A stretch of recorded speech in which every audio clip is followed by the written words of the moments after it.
தமிழ்நாடு முதலமைச்சர் கொண்டு வந்த இந்த தீர்மானத்தை மறுசீரமைப்பு அல்லது மறுவரைவு திட்டத்திற்கு எதிர்ப்பு தெரிவித்து தமிழ்நாட்டுடைய நலனை பாதுகாக்க வேண்டும், அரசியலமைப்பு சட்டத்தை பாதுகாக்க வேண்டும் என்ற அடிப்படையில் மாண்புமிகு முதலமைச்சர் கொண்டு வந்த தீர்மானத்தை ஒருமனதாக எல்லோரும் ஆதரித்து பேசியிருக்கிறார்கள்.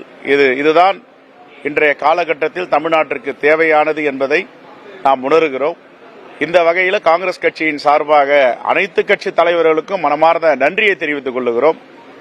தென்னிந்தியாவிலே முதல் குரலாக மாண்புமிகு முதலமைச்சர் அவர்கள் குரல் எழுப்பி அனைத்து கட்சி கூட்டத்தை கூட்டி இந்த நடவடிக்கை எடுத்தது மனமாற பாராட்ட தகுந்தது. எங்களுக்கு உள்ள நாடாளுமன்றத்தின் விகிதாச்சாரம் 7.2 குறையக்கூடாது, இந்த 7.2 தொடர வேண்டும். 848 இருக்கைகளை ஒன்றிய அரசு நாடாளுமன்றத்தில் புதிய கட்டிடத்தில் போட்டிருக்கிறார்கள். இதெல்லாம் மிகப்பெரிய சந்தேகத்தை ஏற்படுத்துகிறது. தமிழ்நாட்டிற்கு ஆபத்து காத்திருக்கிறது என்ற சமீட்சைகள் வந்து கொண்டிருக்கின்றன. ஒன்றிய அமைச்சர் அமித்ஷா அவர்கள் தமிழ்நாட்டில் வரும்பொழுது அவர் கூறும்பொழுது தமிழ்நாட்டினுடைய தொகுதிகள் குறைக்கப்படாது என்று சொல்லுகிறார். ஆனால் உத்தரப்பிரதேசம், பீகார், ராஜஸ்தான், மத்திய பிரதேசம், மகாராஷ்டிரா போன்ற மாநிலங்களே கூட்டப்படாது என்று சொல்லவில்லை. இதையெல்லாம் சந்தேகத்துக்கு ஐயத்துக்குரியது. எப்படி காஷ்மீரில் 370 அகற்றிவிட்டு அங்கே காஷ்மீர் பிரச்சனையில தலையிட்டார்களோ, நாடாளுமன்றத்தில் ஒரு சட்ட திருத்தம் கொண்டு வர வேண்டும் என்றால் 24 மணி நேரத்திற்கு முன்பாக நாடாளுமன்ற உறுப்பினர்களுக்கு சுற்றறிக்கை அனுப்ப வேண்டும். நாளை இந்த மசோதா வருகிறது, சட்ட திருத்தம் வருகிறது என்று.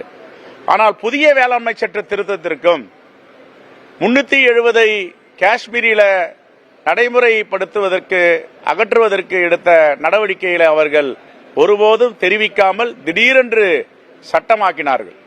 அது போன்ற அந்த ஆபத்து மறுசீரமைப்பிலும் வரக்கூடாது என்பதற்காகத்தான் மாண்புமிகு முதலமைச்சர் அவர்கள் மிகவும் சரியான நேரத்தில் சரியான முடிவு எடுத்து இந்த அனைத்து கட்சி கூட்டத்தை கூட்டி தங்களுடைய கருத்துக்களை தீர்மானமாக போட்டு இப்ப அனுப்பியிருக்கிறார்.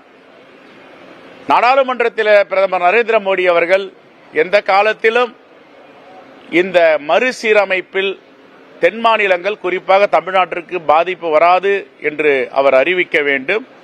30 ஆண்டுகளுக்கு இதை தள்ளி போட வேண்டும்.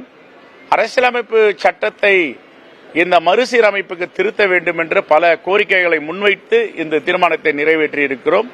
எங்களுடைய கோரிக்கை இந்த 7.2% நாடாளுமன்றத்தில் தமிழ்நாட்டுடைய பிரதிநிதி தத்துவம் தொடர வேண்டும் என்பதுதான் இன்று தீர்மானமாக நிறைவேற்றியிருக்கிறோம். தொடர்ந்து மத்திய அரசு கொண்டு வரும் திட்டங்களை தமிழகத்தில் எதிர்ப்பு தெரிவித்து வராங்க. அதே மாதிரி எதிர்ப்பு தெரிவித்தா மதுரை எய்ம்ஸ் மருத்துவமனை வந்ததுக்கு எதிர்ப்பு தெரிவிச்சிருக்கணும். இப்போ இன்னைக்கு தூத்துக்குடியில் ராக்கெட் ஏவுதளம் அதற்கு மதுரை எய்ம்ஸ் எல்லாம் காங்கிரஸ் ஆட்சியில் கொண்டு வரப்பட்டது. ஏவுகணை டாக்டர் மன்மோகன் சிங் ஏவுகணை தளம் அமைப்பதற்கு வித்திட்டது இவங்களா கொண்டு வந்தாங்க. அதெல்லாம் காங்கிரஸ் காலத்தில் போடப்பட்ட திட்டங்கள். இவர் நடைமுறைப்படுத்துறதுக்கு எவ்வளவு 10 ஆண்டுகள் ஆகி போச்சு. இப்ப எய்ம்ஸ் வந்துருச்சா, திறந்துட்டோமா? நம்ம இங்க 2014க்கு முன்னாடி கொண்டு வந்த திட்டம் அது. இவங்க 24 வரைக்கும் 25 வரைக்கும் என்ன பண்ணிட்டு இருந்தாங்க? ஆகையால ஒன்றிய அரசு தொடர்ந்து தமிழ்நாட்டை புறக்கணிக்கிறது. தமிழ்நாட்டில் இருக்க பாஜக அவர்கள் என்ன சொல்லுகிறார்களோ கேட்கிறார்கள். தமிழ்நாட்டுக்கு உரிய கட்சியாது, நாக்பூருக்கு உரிய கட்சியா என்பதை அவர்கள் தான் சொல்ல வேண்டும். இன்னைக்கு ஏன் கலந்துக்கல பாஜக? தமிழ்நாட்டு நலனில், தமிழ்நாட்டு எதிர்காலத்தில் அக்கறையுள்ள கட்சிகள் அதிமுக உட்பட அனைவரும் கலந்து கொண்டார்கள். பாஜக ஏன் கலந்துக்கல? இதான் பாரதிய ஜனதா கட்சியின் உண்மையான முகம். இந்த முகத்தை தமிழ்நாட்டு மக்கள் தெரிந்து வைத்திருக்கிறார்கள்.